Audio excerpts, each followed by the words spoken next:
The film opens in the realm of Free City, a video game where players can partake in crazy stuffed missions like government operative positions or bank burglaries. The greatest players are the ones that wear shades, as it gives them an advantage over different characters. Among the numerous non-player characters is Guy, a bank employee who partakes in his ordinary and routine way of life. He works with his dearest companion, a safety officer named Buddy, and they generally need to fill the role of vulnerable bank representatives as they get burglarized. Somewhere else in Free City is a Shades character called Molotov Girl, who is grilling another player for data on a relic she is looking for. Thereafter, she strolls close to Guy and Buddy as they head back home, and Guy hears Mariah Carey's Fantasy play as Molotov Girl strolls past him. He remarks on the melody, which shocks her since she is accustomed to hearing every one of the stock expressions every NPC needs to say. Guy becomes stricken and trails not very far behind her, however is hit by a train, sending him back to his home to remember everything.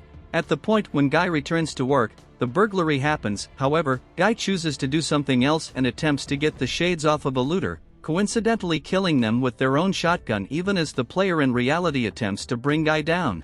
He takes the shades and leaves the bank.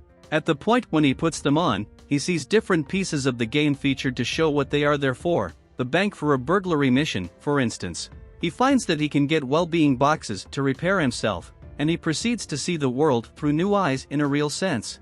In any case, when he attempts to change things like his normal espresso request, different NPCs seem to get suspicious of Guy. Outside, in reality, Tsunami, the organization behind Free City, finds out about Guy's exercises, thinking he is a programmer who utilized an NPC skin to bring down different players. Two workers, Walter Keys McKee and Mauser, go into the game as their symbols, a stripper cop and a pink bunny, to face Guy. They pursue him, yet he got a restricted version of tennis shoes that furnish him with high hopping abilities. Guy attempts to get away from them by taking hold of a destroying ball, yet he misses and falls, saving himself with an air pocket suit. Notwithstanding, Keys and Mauser find Guy and kill him, thinking they have taken the programmer out for good. A meeting is displayed of Keys with Millie Rusk, as they were the brains behind Free City before Keys' ongoing chief, Antoine, took their code and changed the game into his own thing to make a cruel establishment. Millie visits Keys and plans to get proof of Antoine's wrongdoings since she realizes that evidence of their code is concealed in a protected house inside the game, which she is attempting to penetrate while playing as Molotov Girl. Guy later tracks down Molotov Girl outside the protected house. Despite the fact that he needs to join her in her central goal and somewhere else, he can't on the grounds that he has a low level, one to be definite, while she is at a more elevated level. Guy then begins taking on missions with the glasses and pulls off a few heroic deeds like returning taken cash and pulling kids from traffic. Players, all things considered, start to notice in Guy before long turns into a viral sensation called Blue Shirt Guy, in any event, showing up as a response on Jeopardy! Guy attempts to get Buddy to go along with him in the wake of taking one more set of shades, yet Buddy believes it's excessively unsafe. Antoine finds out about Guy and maintains that his representatives should keep Guy on as a result of how well known he is. The organization is set to send off Free City 2, which Antoine needs out in 2 days' time in spite of not being completely coded, nevertheless buggy, and he aggravates it by letting Keys know that the game isn't in reverse compatible with the initial game, so the greater part of the characters won't return for the sequel. Guy gets to a sufficiently high level that he goes to the protected house while Millie makes an endeavor to get in there. Similarly, as she is practically killed, Guy crashes through on a bike and helps her fend off the lowlifes prior to evading on a hang lightweight flyer. Later on, the two hang out and eat bubblegum frozen yogurt, which both view as underrated. Toward the finish of their date, Guy kisses Molotov Girl, which shocks Millie. In the interim, Keys begins to see something surprising about the codes of the NPCs. He carries the data to Millie, revealing that the barista in the bistro figured out how to make a cappuccino through experimentation, while a blonde sensation character composed a book on orientation jobs after she experienced Guy and was impacted to follow her own way. This demonstrates that Antoine took Keys and Millie's code, on the grounds that their thought for the game that transformed into Free City would have had the NPCs develop and foster over the long run as they adjust, and that is the very thing that Guy has been doing. He likewise cautions Millie that the ongoing universe of Free City will be lost once the sequel dispatches. Millie returns to the game to carry Guy to the focal center where different players assemble, unveiling to him that he is only a guy in a computer game. When the realization hits him, Guy goes into a funk and loses his happy disposition. He goes to Buddy's home to converse with him about his newly discovered existential emergency, and Buddy endeavors to encourage him by guaranteeing him that the second they are encountering together is genuine. Buddy joins Guy as he chooses to help Millie and get the relic she needs. The Watchman is eager to meet Guy as the player in reality responds to seeing him. He simply allows Guy to loot him and take what he needs, in any event, requesting that Guy kill him, yet Guy will not do as such. He carries the relic to Millie, which is the proof she has been searching for. Guy's no-kill attitude gets on with players, including well-known decorations like Ninja and Pokemon. In any case, Antoine begins to get annoyed and believes that Guy will demolish deals with the expectation of Free City 2. Mauser proposes that he reboot the server. In the game, Guy and Millie see the relic, which contains data about an island that demonstrates hers and Key's code is in the game. Similarly, as Guy specifies that he has seen the island previously, the game is rebooted, which makes Guy return to before he became self-aware. Millie can log back on, yet Guy doesn't recollect what her identity is.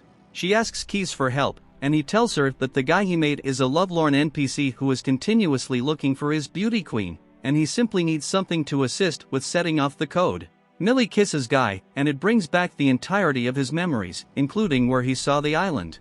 Its picture is shined off the blinds in his loft, and with that data, Keys calculates that the island is simply past the city's frame of reference. Guy and Millie then, at that point, gather together every one of the NPCs in Free City to uplift them to move to the island and follow their own decisions rather than what they were coded to do. With every one of the NPCs gone, the players are left confused. Antoine before long finds out about Molotov Girl and discovers that Millie is involved. He arranges for Mauser to erase her and Guy for good. Mauser begins to control the game's current circumstances to surround them as Guy takes a stab at driving them outside the city. Players all around the world are fixed on watching the adventure develop. Keys intercedes and makes a slope to get away from the obliteration, all while the NPCs watch from a far distance. They come to the ocean side, however, Molotov Girl begins to get erased as Keys makes an extension for them. Antoine then, at that point, has his workers send off Fella, a greater, more grounded, stupider rendition of Guy that isn't completely gotten done yet in Antoine's final desperate attempt to dispose of Guy. Buddy shows up to help while Guy gets thrown around by Fella. Buddy gets a hold of shades and tosses them to Guy, who can evoke Captain America's shield, which shocks Chris Evans watching in a bistro, and Hulk's huge fist, as well as a lightsaber. In any case, Fella almost overwhelms Guy until he puts the glasses on Fella, who then sees the world as Guy does. Guy and Buddy begin running toward the island, so, all in all, Antoine begins to lose it and takes Mauser to the server room where he presented plans to delete Free City totally. Mauser quits aiding Antoine because of his loyalty to Keys, so Antoine starts crushing everything with a hatchet, making the city's climate erased. The extension is being erased as well, and Buddy doesn't make it far until he is likewise erased, yet he lets Guy know that he has had the greatest day of his life on account of him. Guy runs quickly enough until he at long last gets through the hindrance and comes to the island, which is then uncovered to the NPCs and the players in reality. Millie comes to the completely obliterated server room and makes an arrangement with Antoine to allow her to have the code for the game while he can keep the Free City name for sequels and side projects. Before long, Free City 2 send-offs to horrifying deals, and Antoine begins to confront weighty ridicule at work and from the media. Millie, Keys, and Mauser grow free life, making the game they generally needed to make with more detailed and developed environments. Presently being more devoted to the game, Millie must separate from Guy, however, he totally gets it and parts agreeably with her. Millie then watches a video playback of Keys portraying that Guy was continuously going to go gaga for Molotov Girl since he made the calculation for his fascination with her in light of Keys' own adoration for Millie. She understands this and goes to get him around where they share a kiss. Ready to take care of business as Guy and Fella have become companions, yet Guy misses Buddy. It turns out Buddy was resurrected in the game, and the two dearest companions rejoin. Buddy inquires as to whether they ought to get back to work, yet Guy says that they can now go any place they need and do anything they desire.